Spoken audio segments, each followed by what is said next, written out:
નમસ્કાર મિત્રો, સ્વાગત છે તમારું નવી એક વાર્તામાં। એક ડૉક્ટરની સત્ય ઘટના। અમદાવાદની એક મોટી સિવિલ હોસ્પિટલમાં સાંજનો સમય હતો। બહાર સૂર્ય ઢળી રહ્યો હતો, પણ ઇમરજન્સી વોર્ડમાં સમય ક્યારેય અટકતો નથી। ડૉક્ટર કાવ્યા, ઉંમર 35 વર્ષ, એક જાણીતી સર્જન, પણ એની ઓળખ માત્ર ડૉક્ટર તરીકે નહીં, ઇમોશનલ અને દર્દીઓ માટે જીવતું દિલ। તે દિવસ ખૂબ જ ભારે હતો। સવારથી સતત ઓપરેશન પર ઓપરેશન, એક પણ મિનિટનો આરામ નહીં। પણ હજુ એક કોલ આવ્યો, મેમ, 2 સિરિયસ કેસ આવી રહ્યા છે, રોડ એક્સિડન્ટ, સ્થિતિ ખૂબ ખરાબ છે।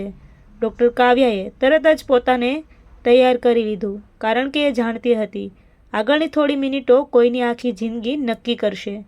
થોડા સમયમાં એમ્બ્યુલન્સ આવી। એક સાથે 2 દર્દીઓ લાવવામાં આવ્યા। પહેલો, એક 25 વર્ષનો યુવક, નામ અંકિત, માથામાં ગંભીર ઈજા, શ્વાસ ધીમો। બીજો, એક 60 વર્ષનો માણસ, નામ મહેશભાઈ, હૃદયમાં ગંભીર ઈજા, લોહી બહુ વહેતું। બંનેની સ્થિતિ ક્રિટિકલ, અને સૌથી મોટો પ્રશ્ન, હોસ્પિટલમાં એક જ ઓપરેશન થિયેટર ખાલી હતું। નર્સ ગભરાઈને બોલી, મેમ, પહેલાં કોને લઈએ? સમય બહુ ઓછો છે। આ એક એવો પ્રશ્ન હતો જેનો જવાબ કોઈ પુસ્તકમાં નહોતો। ડૉક્ટર કાવ્યાના હાથ થોડીવાર માટે અટકી ગયા। આંખોમાં એક ક્ષણ માટે અંધારું છવાઈ ગયું। એક તરફ યુવાન છોકરો, આખું જીવન આગળ પડેલું, બીજી તરફ વૃદ્ધ, કોઈનો પિતા, કોઈનો સહારો। એ સમયે એક સ્ત્રી રડતી રડતી અંદર આવી। એ અંકિતની પત્ની હતી। મેમ, મારા પતિને બચાવી લો, અમે તો હવે જ લગ્ન કર્યા છે, મારી આખી જિંદગી છે। એ બીજી તરફ મહેશભાઈનો દીકરો બોલ્યો, ડૉક્ટર, મારા પપ્પા જ મારું બધું છે, કૃપા કરીને તેમને બચાવી લો। ડૉક્ટર કાવ્યાનું દિલ તૂટી રહ્યું હતું, આંખોમાં પાણી આવી ગયું, પણ એ જાણતી હતી અહીં લાગણીઓથી નહીં, નિર્ણયથી કામ લેવું પડે। એણે બંનેના રિપોર્ટ જોયા, વિગતે તપાસ્યું। અંકિતનો બચવાનો ચાન્સ ઓછો, મહેશભાઈનો થોડો વધારે, પણ એક ડૉક્ટર માટે આ ગણતરી એટલી સરળ નથી હોતી। એણે આંખ બંધ કરી અને પોતાના મનને પૂછ્યું, કોઈ એકને પસંદ કરવાનો અધિકાર મને કોણે આપ્યો? પણ સમય રાહ નથી જોતો। અંતે ડૉક્ટર કાવ્યાએ એક કઠિન નિર્ણય લીધો। પહેલાં મહેશભાઈને ઓપરેશન માટે લઈ જાઓ। આ નિર્ણય સાંભળીને અંકિતની પત્ની જમીન પર બેસીને રડી પડી।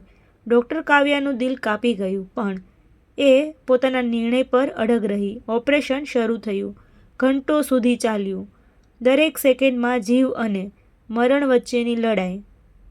આખરે ઓપરેશન સફળ થયું, મહેશભાઈ બચી ગયા। પણ બહાર આવીને ડૉક્ટર કાવ્યાએ જે જોયું એ તેની જિંદગી બદલી નાખી। અંકિત હવે આ દુનિયામાં નહોતો। એની પત્ની શાંતિથી બેઠી હતી, આંખોમાં આંસુ પણ નહોતા, કારણ કે કદાચ એ રડવા પણ થાકી ગઈ હતી। તે રાત ડૉક્ટર કાવ્યા ઘરે ગઈ, પણ ઊંઘ આવી નહીં। એક જ વિચાર, શું મેં સાચો નિર્ણય લીધો? થોડા દિવસો પછી મહેશભાઈ સંપૂર્ણ રીતે સાજા થઈ ગયા। એણે ડૉક્ટર કાવ્યાને મળીને કહ્યું, તમે મને નવી જિંદગી આપી, પણ ડૉક્ટર કાવ્યા સ્મિત પણ ન કરી શકી। અચાનક એક દિવસ અંકિતની પત્ની હોસ્પિટલમાં આવી। ડૉક્ટર કાવ્યા ડરી ગઈ। એને લાગ્યું આજે એ મને દોષ આપશે, પણ એણે જે કહ્યું એ સાંભળીને ડૉક્ટર કાવ્યા રડી પડી। એણે કહ્યું, મેમ, મને ખબર છે તમે જે કર્યું તે સાચું હતું। મારા પતિએ પણ હંમેશા કહ્યું હતું, જ્યાં શક્ય હોય બીજા માટે જીવવું જોઈએ। તમે એક જીવ બચાવ્યો, એ જ પૂરતું છે। ડૉક્ટર કાવ્યાની આંખોમાંથી આંસુ વહી રહ્યા હતા। એણે પહેલીવાર પોતાને માફ કર્યું। સમય પસાર થયો, પણ એ દિવસ ડૉક્ટર કાવ્યાને ક્યારેય ભૂલાયો નહીં। એણે ત્યાર પછી એક નવો નિયમ બનાવ્યો, દરેક દર્દી માટે હું મારી પૂરી શક્તિ આપીશ, પણ જ્યારે નિર્ણય લેવો પડશે તો હું માનવતા અને વિજ્ઞાન બંને સાથે લઈશ। તો ફ્રેન્ડ, આવી જ વાર્તાઓ સાંભળવા માટે મારી ચેનલમાં બન્યા રહો। વિડીયો પસંદ આવ્યો હોય તો વિડીયોને લાઇક કરી ચેનલને સબસ્ક્રાઈબ કરવાનું ભૂલશો નહીં। થેન્ક યુ મિત્રો।